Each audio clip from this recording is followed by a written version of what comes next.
Over here. Over here. Yeah, I guess this question is kind of providential to the answer you just gave. I think you would all agree that between the three of you, you all unite around the gospel of Christ.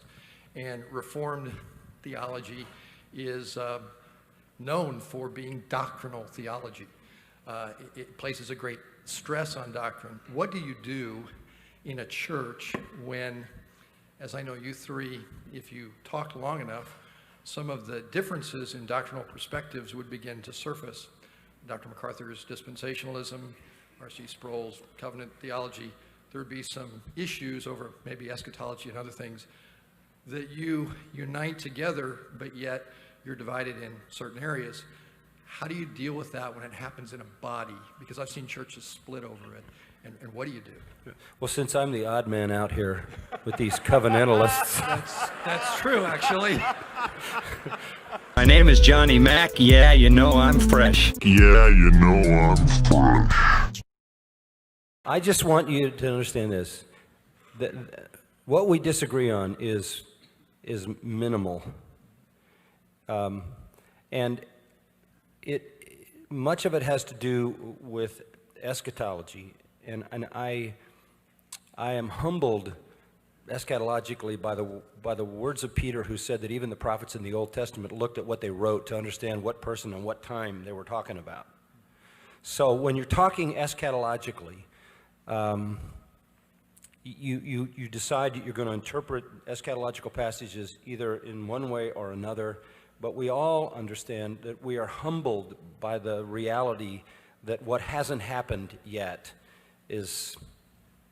cannot be fully known, especially when much of the passages that are eschatological are on visionary form and other than just simple, straightforward historical statements. So, but that's the future.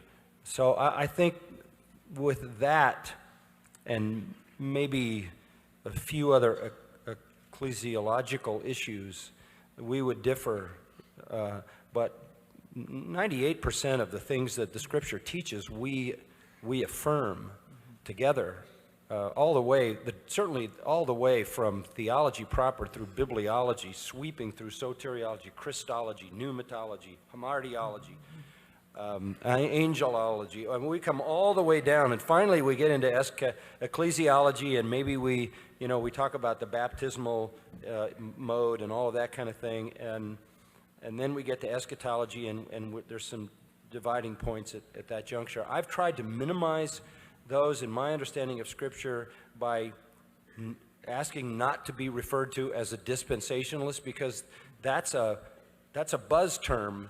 In fact, Gerstner said one time that I was the only dispensationalist he ever met that didn't take it to its logical conclusions.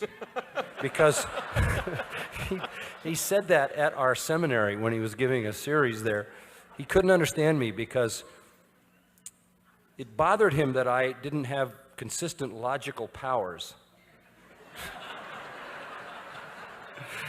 He was afraid of where I was going to end up. If it wasn't going to be where all dispensationals end up, it would be some other tragic place. The scary thing about your question to me is the worst thing you can possibly do in light of the reality that doctrine at times does divide is to flee from doctrine. That's like saying the truth of God doesn't matter, and God forbid that we should ever set it forth in our church, because if somebody gets upset or offended, we're going to have a split. A church that never cares about doctrine is a dead church. Okay?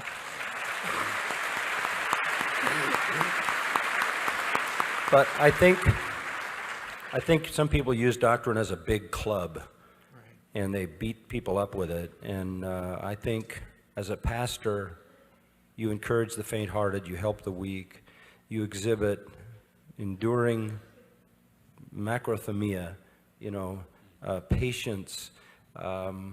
We have a doctrinal statement at our church, and it's 14, 15 pages long. We call it What We Teach.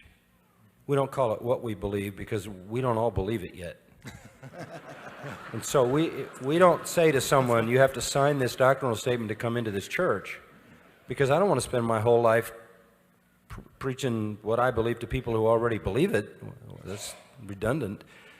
I know all these people are in process. All we want to have people say is, are you willing to submit yourself to the instruction that's going to be built on this?